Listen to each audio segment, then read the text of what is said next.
Adobe InDesign এ আমরা এবার কালারের ব্যবহার দেখব। আমাদের ড্রয়িং অবজেক্ট অথবা টেক্সট অবজেক্টে আমাদের বিভিন্ন ধরনের কালার পরিবর্তন করার প্রয়োজন হয়ে পড়তে পারে। উদাহরণস্বরূপ আমি এখানে একটি টেক্সট অবজেক্ট তৈরি করছি, যে টেক্সট অবজেক্টে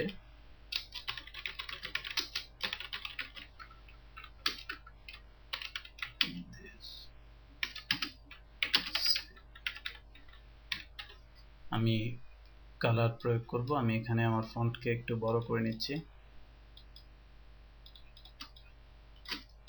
আমি এখানে চাচ্ছি যে এই যে লেখাটি আছে সেই লেখাটিকে আমি একটি কালার প্রয়োগ করব। আমি আমার এই কালারস যে মিক্সারটি রয়েছে সেই মিক্সচার থেকে আমি এটি করতে পারি, কিন্তু এখানে আমি তেমন কোনো কালার খুঁজে পাচ্ছি না। এখানে একটি একক কালার দেখাচ্ছে, কারণ এটি আমার যে কালার যে মিক্সচার সেটি আমি অবশ্যই CMY কে নির্বাচন করে নেব।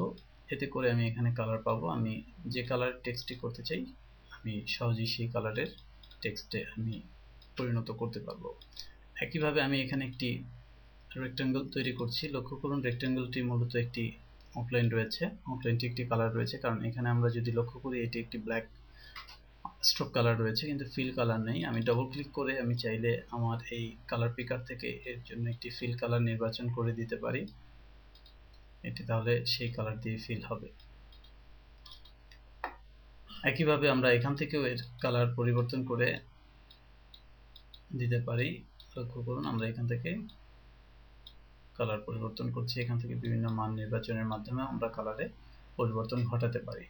এছাড়াও আমরা যদি এটি যেমন 8GB মোডে রয়েছে, আমরা যদি এটিকে CMY কে মোডে নিয়ে করতে চাই তাহলে 4টি কালার পাবো আমরা, সায়ান, ম্যাজেন্ডা, ইয়েলো এবং ব্ল্যাক। সেই 4টি কালার মিক্স করেও আমি আমার প্রত্যাশিত কালারটি পেতে পারি। সুতরাং আমরা দেখলাম যে টেক্সট অবজেক্ট এবং ড্রয়িং অবজেক্টে কিভাবে আমরা কালার নিয়ে কাজ করতে পারি। এছাড়াও বিভিন্ন সোয়াচ রয়েছে।